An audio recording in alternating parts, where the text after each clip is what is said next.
Gente, boa noite. Que Jesus nos envolva com a sua paz, com o seu amor. Em Busca da Felicidade é nome de filme, né? E a gente pensou esse tema a partir de uma palestra da monja Coen. Não sei se vocês já ouviram falar dela, ela é uma monja budista, né?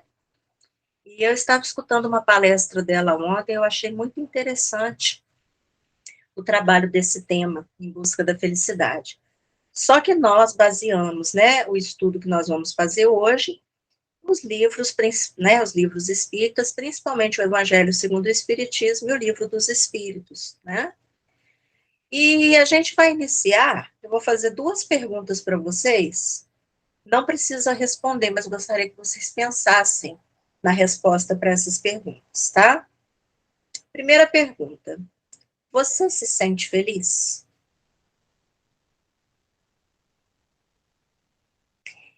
Se não, quais as razões pelas quais você não se sente feliz? Pensaram? Então, quando a gente vai estudar a respeito da questão da felicidade nos livros espíritas, e a gente pega lá o Evangelho segundo o Espiritismo, a gente vai encontrar no capítulo 5, Bem-aventurados os aflitos, na instrução dos espíritos, a seguinte frase: a felicidade não é deste mundo. Aí pronto, a gente fala, poxa, eu achei que eu era feliz. Ou então, poxa, eu estou buscando a felicidade, mas aí, né, vem os espíritos aqui e falam para mim que a felicidade não é deste mundo. Mas qual será a felicidade que eles estão falando, né? Por que será que um espírito, né, da Pleiade, do Espírito da Verdade, vai lá no Evangelho segundo o Espiritismo, escreve uma mensagem, Kardec publica, escrito que a felicidade não é deste mundo? Isso aí, né, quando esse espírito, que é até um membro da Igreja Católica, ele fala a respeito de que a felicidade não é deste mundo, ele está parafraseando Jesus, quando Jesus fala que o meu reino não é deste mundo, né? Então, a gente sabe, né, a gente vem estudando na doutrina espírita, os dizeres de Jesus, no próprio Evangelho. Quando Jesus fala que o reino dele não é deste mundo, significa que ele é um espírito tão evoluído que ele não faz parte, ele, apesar de ser o governador da Terra, mas se ele tivesse que habitar o planeta Terra não seria um planeta para que ele fosse habitar. Por quê? Porque ele já está muito mais elevado do que nós que estamos aqui no planeta Terra. Então, a Terra é como se fosse uma escola, né? Então, uma pessoa que está fazendo um pós-doutorado numa faculdade, numa universidade, ele não pode frequentar o ensino infantil, certo? Da mesma forma, Jesus, apesar de ser o diretor do nosso planeta Terra, nós ainda nos encontramos no ensino infantil. E ele, se a gente fosse fazer a comparação de graduação, né, ele seria um espírito que estaria num pós-doutorado, né, um PhD, assim, bastante na nossa frente. Então, se ele fosse habitar, ele não habitaria uma escola de ensino infantil, né? Quando esse espírito, né, desse cardeal, ele coloca o título A Felicidade Não É Deste Mundo, o que ele quer dizer? Que a felicidade é algo muito maior do que nós imaginamos aqui na Terra, né? Então, quando a gente fala a respeito do eu sou feliz, mas você é feliz, por quê? Quais são as razões que te levam a ser uma pessoa feliz? Ou eu não sou feliz? O que nos falta para a gente se sentir agraciado?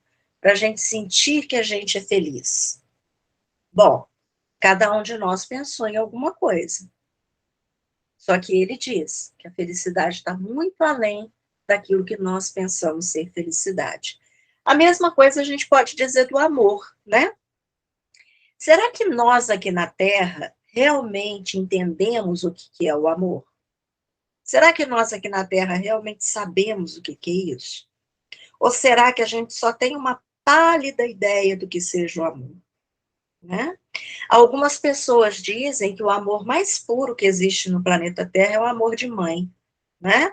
O amor da mãe pelo seu filho. Mas a gente tem visto que muitas vezes nem esse amor chega a existir no coração de algumas mães, né? Então, será que nós realmente entendemos o que é o amor? Ou será que ele está muito além da nossa capacidade de entendimento? Deus. Como é que nós imaginávamos Deus lá no Velho Testamento, na época que nós vivíamos lá, bem antes de Cristo, né? Se nós fizemos parte da civilização hebraica, que é da qual nós herdamos, né? Muitas coisas dentro do cristianismo, como que nós imaginávamos Deus? Nós tínhamos uma ideia muito infantil a respeito de Deus naquela época, né? Nós achávamos que Deus era o Senhor dos exércitos, nós achávamos que Deus castigava, nós achávamos que Deus era um ser vingativo, né? Que punia severamente as pessoas. Depois veio Jesus, né? E nos mostra que Deus é Pai de amor. Nós custamos para entender isso. A nossa mente é uma mente ainda tão infantil, espiritualmente falando, que até hoje nós temos essa dificuldade de entender Deus como sendo Deus Pai. Deus de amor infinito, que ama seus filhos incondicionalmente, infinitamente. Nós ainda temos muito em nós essa questão de pecado, essa questão de castigo. Nós não entendemos até hoje a mensagem do Mestre, né? E quando vem o Espiritismo, Kardec, né, muito ousadamente, ele pergunta para os espíritos o que é Deus. O que é Deus? Não quem é Deus, o que é Deus? E os espíritos nos respondem que é a causa primária de todas as coisas. Mais difícil ainda fica a gente entender Deus sem humanizar Deus, sem pensar que Deus é um espírito, né? A gente sempre acha que Deus é um espírito, é uma pessoa. A gente não consegue entender Deus ainda como sendo uma energia. A gente tem essa dificuldade, né? E nessa palestra da monja Coen, ela disse, né, que uma vez perguntaram a Buda exatamente o que o Kardec perguntou, o que é Deus? E Buda não respondeu. Mas respondeu o seguinte, que a nossa capacidade, a nossa capacidade intelectual ainda não é suficiente para nós entendermos Deus, né? Então, da mesma forma, nós ainda temos essa dificuldade de entender Deus, o que é Deus, nós também temos muita dificuldade de entender o que é o amor, nós temos muita dificuldade de entender o que é a felicidade, né? E aí a gente não vai ler o que o cardeal escreveu sobre a felicidade não é deste mundo, mas a gente vai citar alguns trechinhos do que ele fala. Então ele começa o texto falando assim: não sou feliz. A felicidade não foi feita para mim, exclama geralmente o homem em todas as posições sociais. Então, independente da classe social a que nós pertençamos, muitos de nós, volta e meia, a gente faz esse tipo de exclamação. Eu não sou feliz, a felicidade não foi feita para mim. Nós, muitas vezes, achamos que nós somos seres que não merecemos ser felizes. A gente se sabota o tempo inteiro, né? A gente se sabota. Porque a gente, tem hora que a gente tem uma coisa de uma autopunição, né? Que não faz o menor sentido. Por que eu não sou feliz? Dentro daquilo que nós entendemos aqui na Terra como felicidade, por que a felicidade não foi feita para mim? Por que a maioria de nós, independente da classe social, pensamos nisso? Eu costumo citar, às vezes, quando a gente está fazendo lá o estudo, né, e que vem alguma coisa a respeito dessa questão dos desejos do homem, né, daquilo que nós queremos, que nós, às vezes, sonhamos em ter, e geralmente a gente pensa sempre no ter e esquece do ser, a gente fica observando, às vezes, né, essas grandes estrelas, seja, né, no cinema, seja no esporte, tudo mais. E a gente observa que, no fundo, muitas dessas pessoas não são felizes, né? Então, às vezes, a gente que é mais, né, pobrezinho financeiramente, a gente vem e fica pensando assim, nossa, mas eu ia ser tão feliz se eu ganhasse na Mega Sena e ficasse rico, né? Se eu ganhasse na Mega da Virada, se eu tivesse dinheiro, se eu pudesse comprar uma casa, se eu pudesse comprar um carro.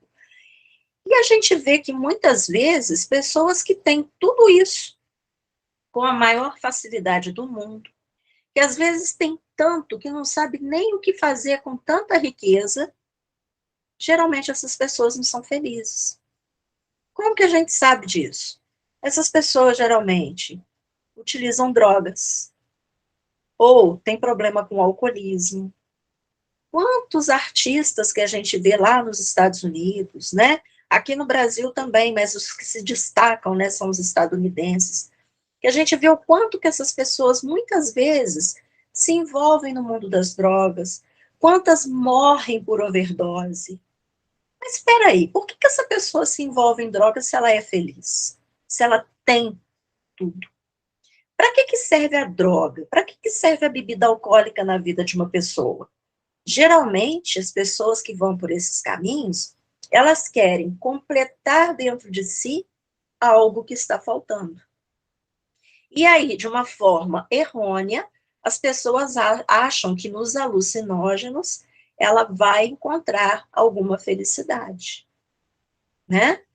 Talvez uma felicidade momentânea, uma felicidade ilusória, que não vai tirar de dentro dela o vazio existencial que ela sente. Então, se ela tem tudo, que vazio que é esse? E aí o cardeal continua falando assim: a Terra é lugar de provas e expiações. O que ele quer dizer com isso?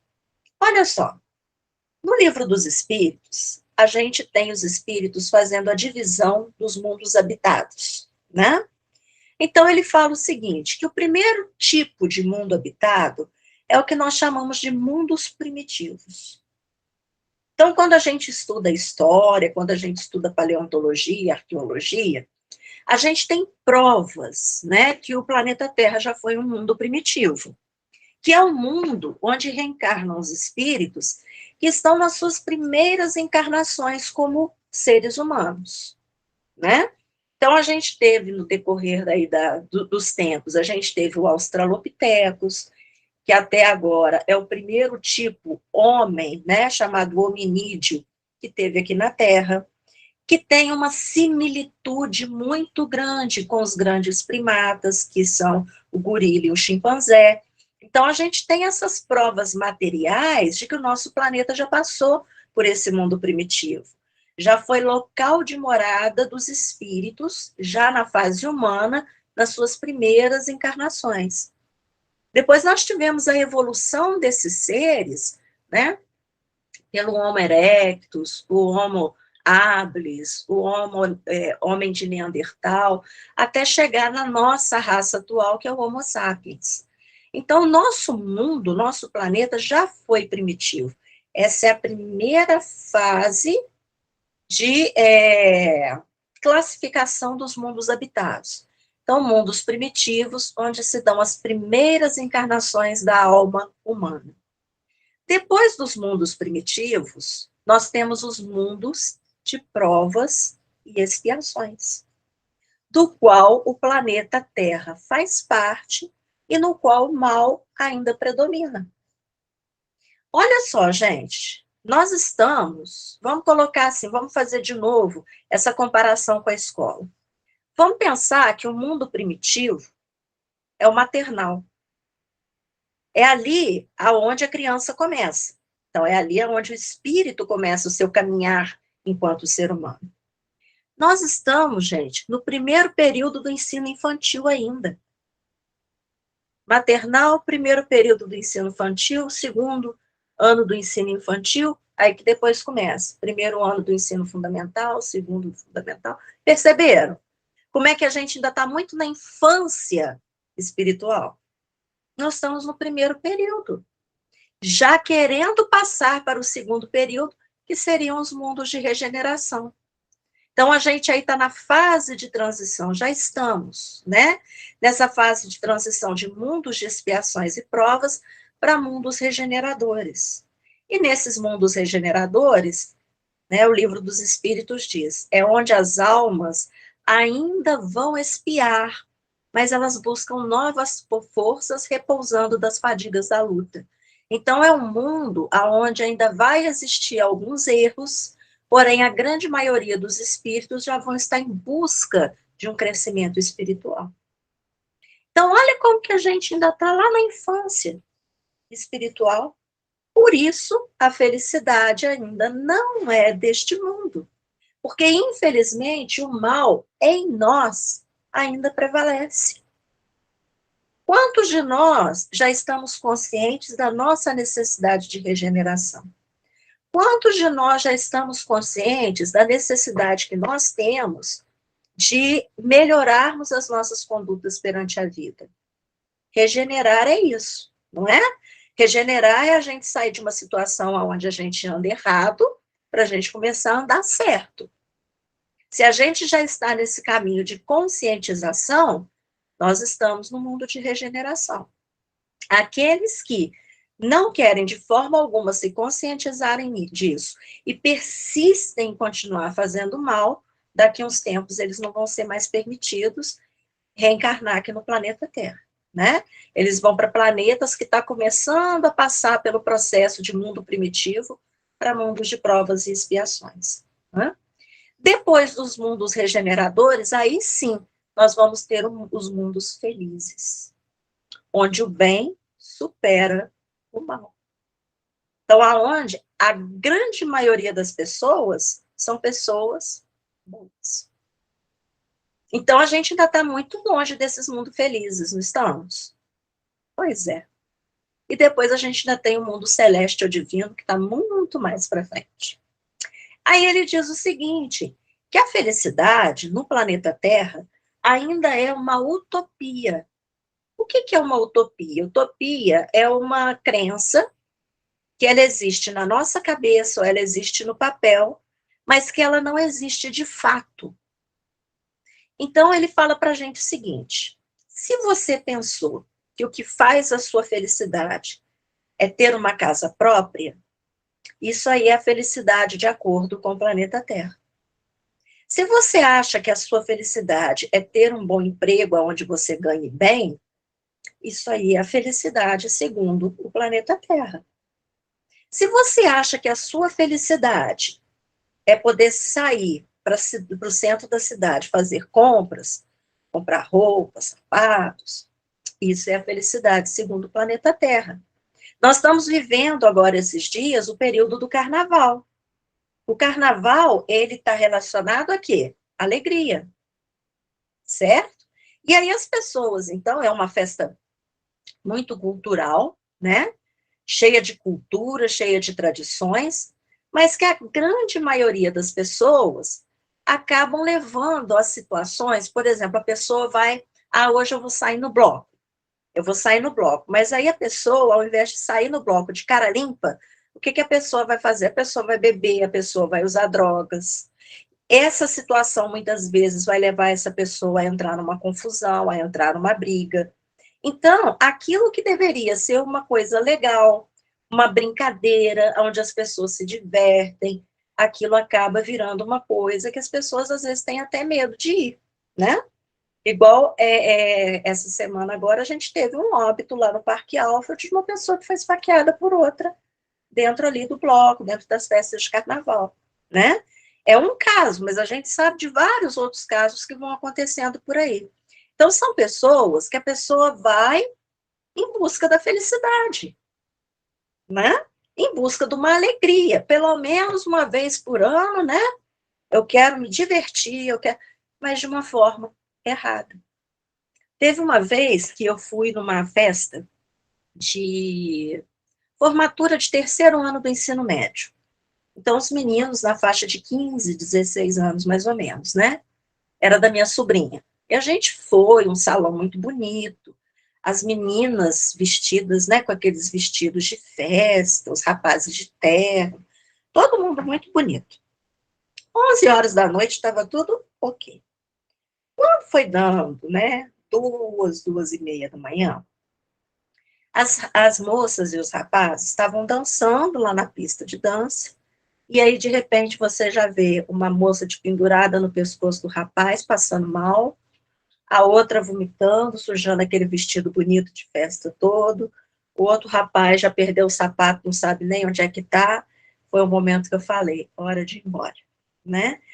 Então, assim, tá todo mundo muito bonito, todo mundo ali naquela festa super elegante, mas aí o que que a pessoa faz? Entra na bebida alcoólica. Isso traz felicidade para alguém? No dia seguinte vai estar passando mal. No dia seguinte está com ressaca, no dia seguinte está com problema no fígado. Às vezes eu vejo colegas, né, do trabalho, gente, hoje vão sair para beber.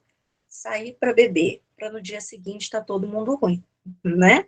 Então, assim, olha como que a gente confunde o significado de felicidade na nossa vida, né? Tem pessoas que falam assim, a vida é muito curta, eu tenho que curtir a vida. O que seria curtir a vida? Algumas pessoas têm uma ideia errônea desse curtir a vida, né? Tem gente que acha que curtir a vida é eu fazer tudo que eu tenho direito de fazer. Mas o direito da gente acaba quando começa os direitos das outras pessoas. E muitas vezes a pessoa vai começar a fazer coisas, né, que vai prejudicar outros em volta dela. Então, a gente coloca a nossa felicidade, e é o que, né, esse espírito fala para a gente, o nosso problema é que nós colocamos as nossas alegrias, nós colocamos a nossa felicidade nas coisas materiais. Isso é muito comum no planeta Terra por nós sermos espíritos que estamos na faixa de provas e expiações. A gente ainda dá muito valor para as coisas materiais, né? Então a gente acha que se a gente tem, se a gente pode, a gente é feliz. Mas a felicidade é muito mais do que isso. E aí ele continua. Deus semeou no vosso turbilhão, quer dizer, no planeta Terra, né? Desculpa, no universo, esses belos planetas superiores para os quais os vossos esforços e as vossas tendências vos farão gravitar. Então, o que ele fala aqui? Que no universo não existe só o planeta Terra, que é planeta habitado. Existem diversos planetas, milhares de planetas habitados. Alguns ainda estão na fase primitiva, outros se encontram em fase de provas e expiações, outros se encontram na transição planetária, caso do planeta Terra também, outros já se encontram em mundos de regeneração, e outros estão em situações muito mais elevadas do que a Terra. Planetas que se encontram em situações que nós aqui na Terra não temos nem palavras para descrever o quanto que esses mundos são perfeitos. E ele diz o seguinte: a felicidade verdadeira ainda não é do planeta Terra. A felicidade de vocês, né, de nós, é uma felicidade relativa. É uma felicidade que cabe dentro do planeta Terra. É uma felicidade de acordo com a evolução espiritual de vocês. Mas a verdadeira felicidade, ela é muito mais do que isso. Mas será que ela é inalcançável? Não.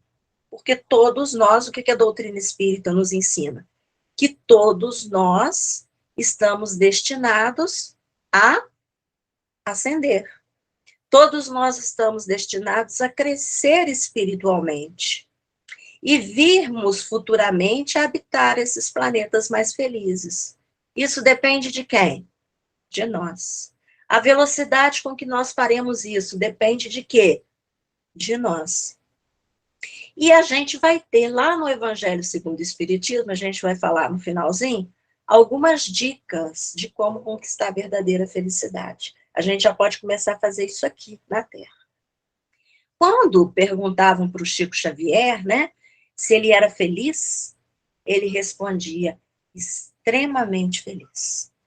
Será que o Chico conhecia a verdadeira felicidade? Uma coisa a gente sabe, né? Ele não se apegava às questões materiais, né? Ele já tinha conseguido superar as questões materiais na vida dele, né? Tanto que escolheu nascer lá em Pedro Leopoldo, uma miséria muito grande, né? Muitas vezes eles chegaram, né? Ele junto com a família dele já chegaram a passar fome. Então a privação das coisas materiais ele teve na vida. Ele precisou começar a trabalhar muito cedo. Muito cedo ele adquiriu determinadas doenças no corpo físico, que às vezes dificultavam o trabalho dele, até mesmo no campo da mediunidade, mas sempre foi um homem extremamente batalhador, trabalhador, e que tinha muito pouco tempo de descanso, né? Coisas materiais, ele tinha lá a casinha dele, muito simples, mas ele não tinha automóveis, ele não tinha riqueza nenhuma, né? Então, ele era uma pessoa que, se fôssemos qualquer um de nós, né, a gente falaria, ah, não, eu não sou feliz, né? Lá na minha casa tem privação de alimento, a gente não tem roupa para vestir direito, eu moro numa casinha muito pobre, eu não tenho um carro, eu tenho que andar a pé o dia inteiro, eu fico cansado, a gente sabe muito reclamar, né? E, no entanto, o Chico dizia, eu sou extremamente feliz. Por que será? Né? E aí, o Espírito, ele continua falando aqui, ó, quando nós nos acharmos suficientemente purificados e aperfeiçoados, nós vamos conhecer a verdadeira felicidade. Buscando o livro dos Espíritos, a respeito do que os Espíritos nos falam sobre a felicidade, nós encontramos lá no livro 4º do Livro dos Espíritos, no capítulo chamado Esperanças e Consolações, que é o capítulo 1 do livro 4º. Na pergunta 920 até a 923, o Kardec questiona os espíritos a respeito da questão da felicidade. E aí a questão 920, o Kardec vai perguntar o seguinte, o homem pode obter na Terra uma felicidade completa? E os espíritos respondem, não. Eles são categóricos, né? Felicidade completa é possível no planeta Terra? Não. E aí eles continuam. A vida lhes foi dada como prova ou expiação. Não é a categoria de mundo que nós habitamos? Provas e expiação? Então, a vida para a gente, no planeta Terra, nesse primeiro período aí do ensino infantil nosso, é de provas e expiações. Mas dele, quer dizer, do ser humano, de nós, depende abrandar os males que nós conhecemos na vida e ser tão feliz quanto se pode ser na Terra. Então ele fala que esse mundo aqui que nós vivemos, nós ainda não podemos conhecer a felicidade completa. No entanto, cabe a nós, através das nossas atitudes perante a vida, abrandar o mal que ainda existe em nós. É uma tarefa nossa nos policiarmos e abrandarmos em nós o mal que pode nos prejudicar outras pessoas, e sermos felizes, tanto quanto é possível ser na Terra. Porque nós temos também um nível de felicidade. A gente só ainda não conhece a felicidade dos espíritos puros. Quem seria um espírito puro? Jesus, por exemplo. A gente não pode imaginar o que é alegria para um espírito da categoria de Jesus. Mas nós, embora a nossa pequenez espiritual, nós também temos felicidades, né? Então ele fala isso, nós podemos ser felizes sim, o tanto que se pode ser na Terra. Pergunta 921. Aí o Kardec fala assim, uma afirmativa. Concebe-se, quer dizer, nós entendemos que o homem seja feliz na Terra quando a humanidade estiver transformada. Quer dizer, só quando o ser humano começar a ser mais bom do que mal, que a gente vai ter uma felicidade realmente aqui no planeta Terra. Isso é uma afirmativa. Mas aí o Kardec pergunta, mas enquanto isso não acontece, pode cada um ter uma felicidade relativa? Aí a resposta é sim. Felicidade relativa nós podemos ter. E aí ele fala o seguinte: o homem, na maioria das vezes, é o artífice, o artesão, o responsável pela sua própria infelicidade. Então, se nós nos consideramos pessoas infelizes, uma grande parcela da culpa só é de nós mesmos. Praticando a lei de Deus, ele pode poupar-se de muitos males e ter uma felicidade tão grande quanto comporta a sua existência num plano grosseiro. Quer dizer, se nós seguirmos, né, as leis de Deus, e aonde que está gravada a lei de Deus? Na nossa consciência. As religiões têm nos ajudado a lembrar dessas leis de Deus. Jesus, quando veio à Terra, ele veio justamente para materializar essas leis de Deus. Como assim materializar? Através dos seus ensinamentos, através da sua prática no dia a dia, observado sempre pelos apóstolos, que ele sabia ser pessoas capazes de transmitir para frente o legado dele. Tanto que a gente tem o Novo Testamento, né?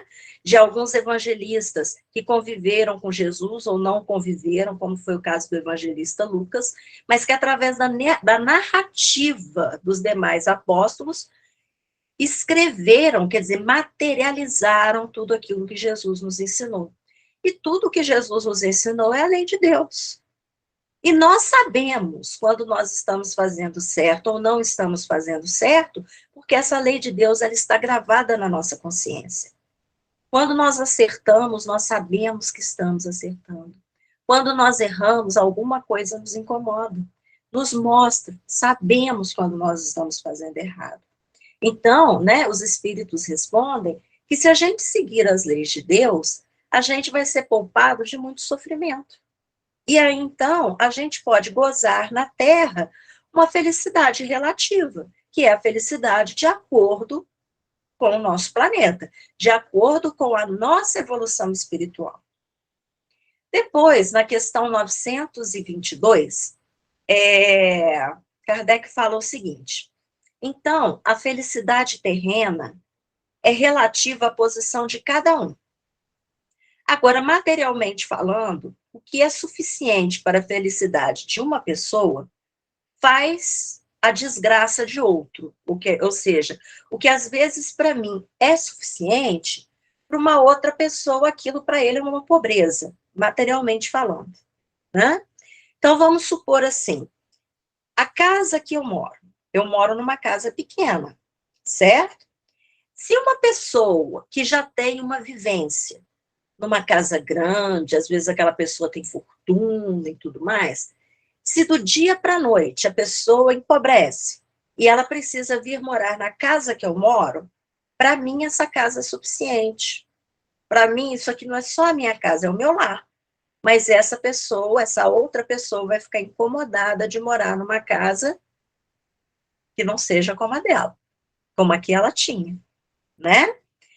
Vamos pegar uma pessoa que tem um Fusca e uma pessoa que tem um carro mais, aí uma Lamborghini, uma Ferrari. Será que uma pessoa que tem um carro desses aí, que custam milhões, vai se contentar com Fusquinha? Para mim, ele é suficiente, para outra pessoa não é. Então, o Kardec fala isso. Como é que fica essa história, então? Às vezes a pessoa é feliz tendo uma casinha pequenininha, confortável, aconchegante, enquanto que para outra pessoa, aquela casinha ali, ela chamaria, por exemplo, de um barraco. Como é que fica isso?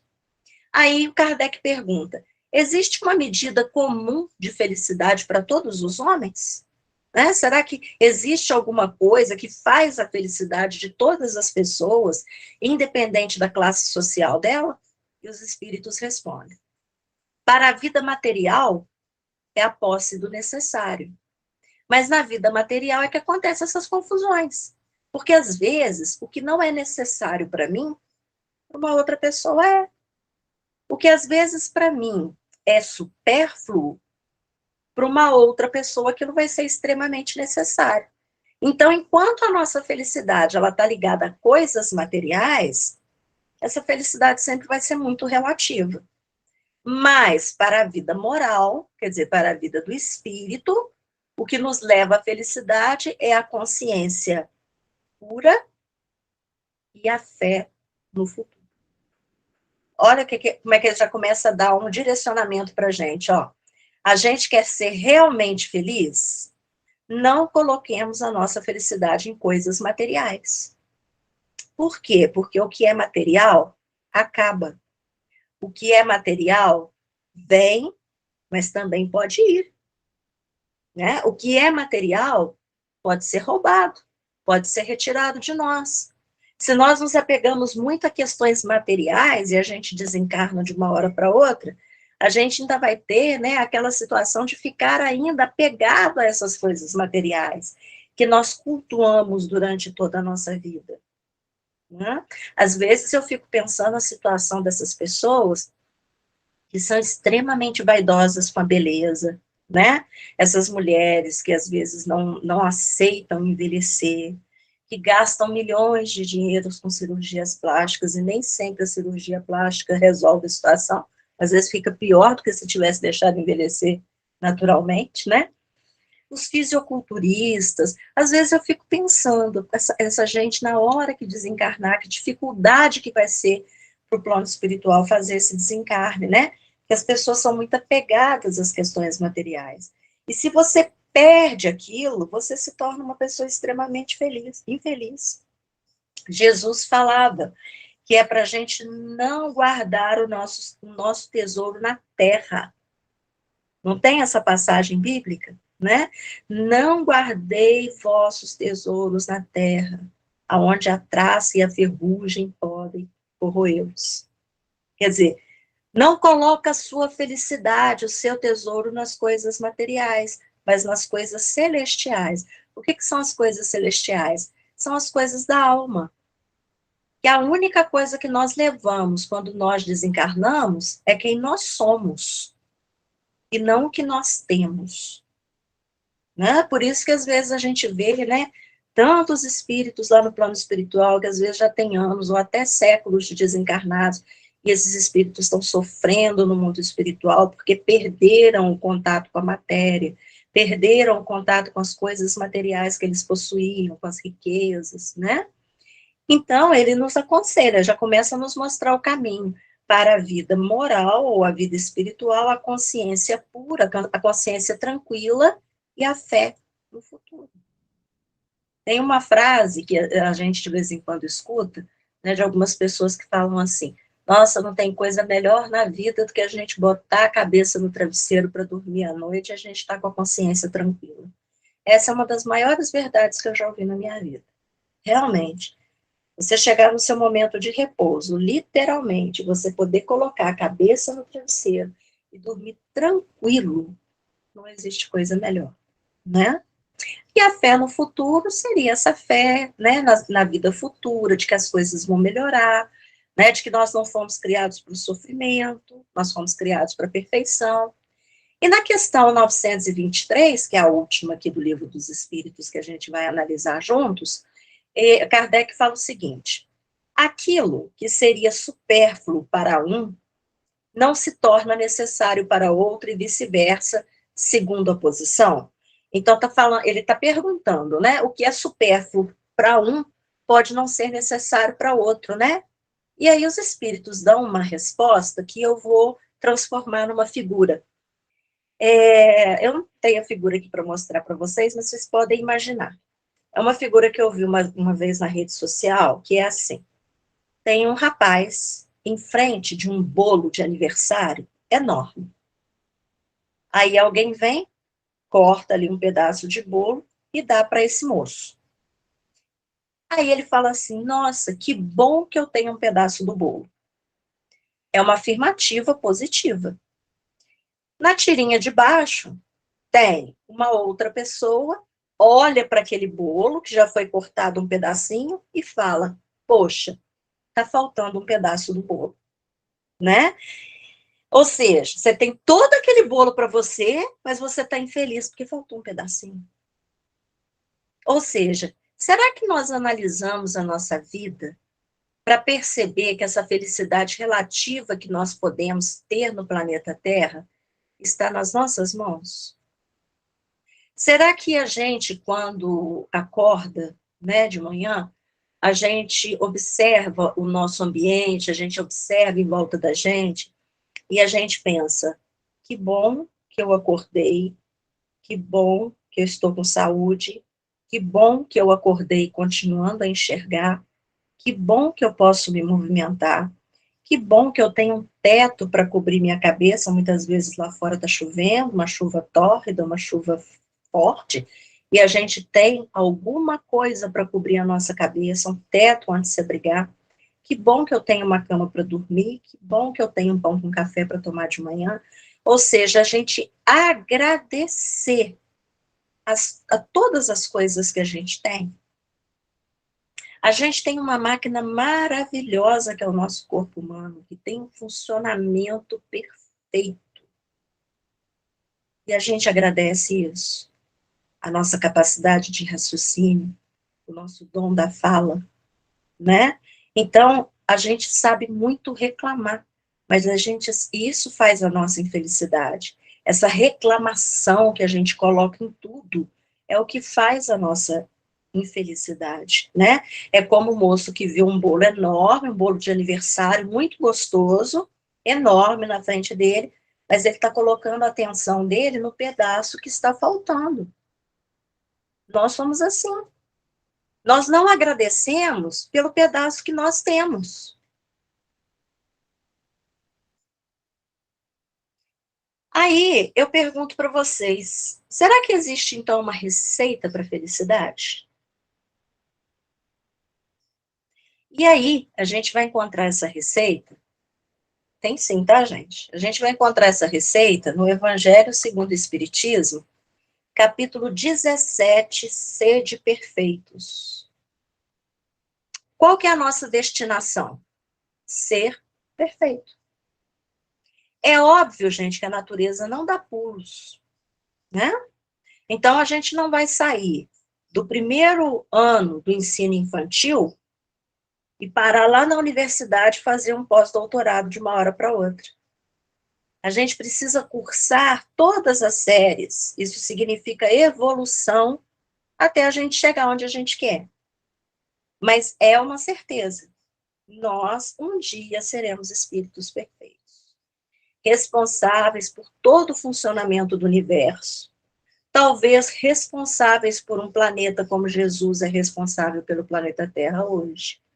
E Jesus mesmo deixou para a gente essa certeza, né? Quando ele fala para a gente que podeis fazer o que eu faço e até muito mais, nos dando a certeza da nossa chegada evolutiva ao grau que Jesus está, e até muito mais, né? E aí, então, nesse capítulo 17, que eu vou falar para vocês, leiam este capítulo, que é um dos capítulos mais lindos do Evangelho segundo o Espiritismo. A gente vai ter lá no espírita, eu acho que é o espírita de bem, não é o homem de bem, não, tá? O espírita de bem, a gente vai ver lá os espíritos falando para a gente o seguinte: reconhece-se o verdadeiro espírita. E aí ele dá uma receitinha para a nossa felicidade. Transformação moral. Esforço em domar as más tendências. Então, nós já temos dois ingredientes da nossa felicidade. Transformação moral. O que significa isso? Nós termos consciência do que a gente anda fazendo ainda de errado, que traz para nós e para outras pessoas sofrimento, e a gente começar a transformar isso aí numa coisa boa, em bons sentimentos, em boas ações. E esforço em domar as nossas más tendências. Então, se nós sabemos o que nós trazemos, né, que ainda nos prejudica, nós precisamos nos esforçar para domar isso aí. Seja impaciência, sejam vícios, o que for, a gente precisa domar. E ainda no mesmo capítulo, a gente vai encontrar um item chamado o homem de bem. E esse aí é a receita completa para a nossa evolução espiritual e para nós encontrarmos essa verdadeira felicidade, que é aquilo que falta nas pessoas, que as pessoas sentem aquele vazio existencial, que às vezes, muitas vezes, leva essa pessoa a se envolver com drogas, bebidas e outros vícios, vício sexual e tal, e a pessoa está ali aflita em busca de alguma coisa que a preencha. E nesse item, o homem de bem, é colocado tudo o que a gente precisa. E aí, esse aí eu vou ler para vocês, mas depois eu gostaria muito que vocês lessem esse capítulo completo, tá? Então, no item 3, vai ser falado o seguinte: o verdadeiro homem de bem é o que cumpre a lei de justiça, amor e caridade na sua maior pureza. Se ele interroga a consciência sobre seus próprios atos, a si mesmo perguntará se violou a lei de Deus, se não praticou o mal, se fez todo o bem que podia, se desprezou voluntariamente alguma ocasião de ser útil, se ninguém tem qualquer queixa dele, enfim, se ele fez às outras pessoas tudo o que ele desejaria que as outras pessoas fizessem por ele. Então, é aquela pessoa que tem responsabilidade perante a vida e perante o próximo. Deposita fé em Deus, na sua bondade, na sua justiça e na sua sabedoria. Sabe que sem a permissão divina, nada acontece. E se submete à vontade de Deus em todas as coisas. Então, é aquele que tem fé em Deus. Ele também tem fé no futuro. É a razão por que ele coloca os bens espirituais acima dos bens materiais. Então, é aquela pessoa que sabe que ele precisa das coisas materiais para viver, mas ele valoriza mais os bens espirituais, aquilo que ele carrega em si. Sabe que todas as vicissitudes da vida, todos os problemas da vida, todas as dores, todas as decepções, são provas ou expiações que nós precisamos passar e as aceita sem reclamar. Possuído do sentimento de caridade e de amor ao próximo, faz o bem pelo bem, sem esperar recompensa. Retribui o mal com o bem, toma a defesa do fraco contra o forte e sacrifica sempre seus interesses à justiça. Encontra satisfação, alegria, felicidade nos benefícios que espalha, nos serviços que presta, no fazer ditoso os outros, né? Levar alegria para as pessoas, nas lágrimas que enxuga, nas consolações que dá aos aflitos. Seu primeiro impulso é sempre para pensar nos outros antes de pensar em si mesmo, é o amor altruísta, né? É para cuidar dos interesses dos outros antes de seu próprio interesse. O egoísta, ao contrário, que somos a maioria de nós, calcula os benefícios e as perdas decorrentes de toda ação generosa que a gente pretende fazer. O homem de bem é bom, humano e benevolente para com todos, sem distinção de raças nem de crenças, porque em todos os homens vê seus irmãos. Respeita nos outros todas as convicções sinceras e não lança anátema, quer dizer, ele não critica os que não pensam como ele.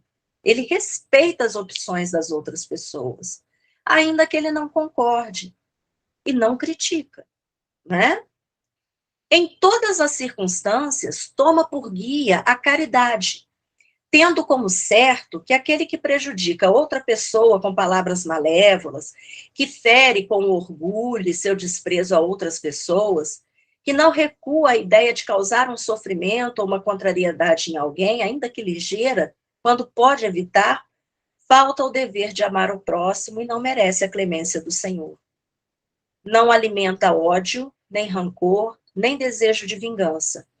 A exemplo de Jesus, ele perdoa as ofensas e as esquece, e só se lembra dos benefícios, por saber que perdoado lhe será conforme ele também houver perdoado.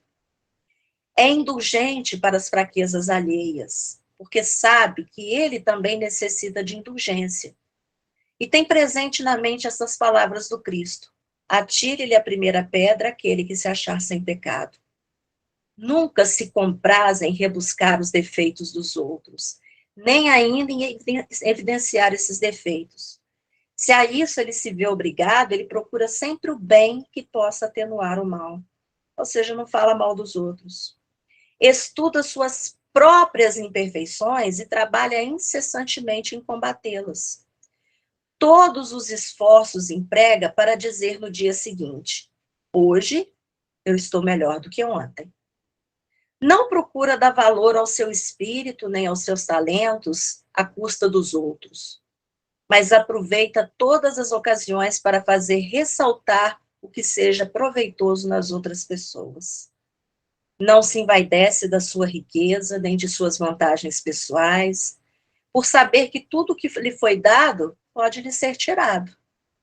Usa, mas não abusa dos bens que lhe são concedidos. Sabe que é um depósito de que terá que prestar contas e que o mais prejudicial emprego que lhes pode dar é o de aplicá-lo à satisfação de suas paixões.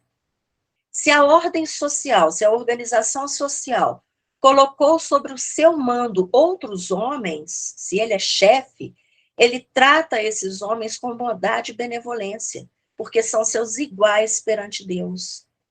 Usa da sua autoridade para ajudar essas pessoas e não para os esmagar com seu orgulho.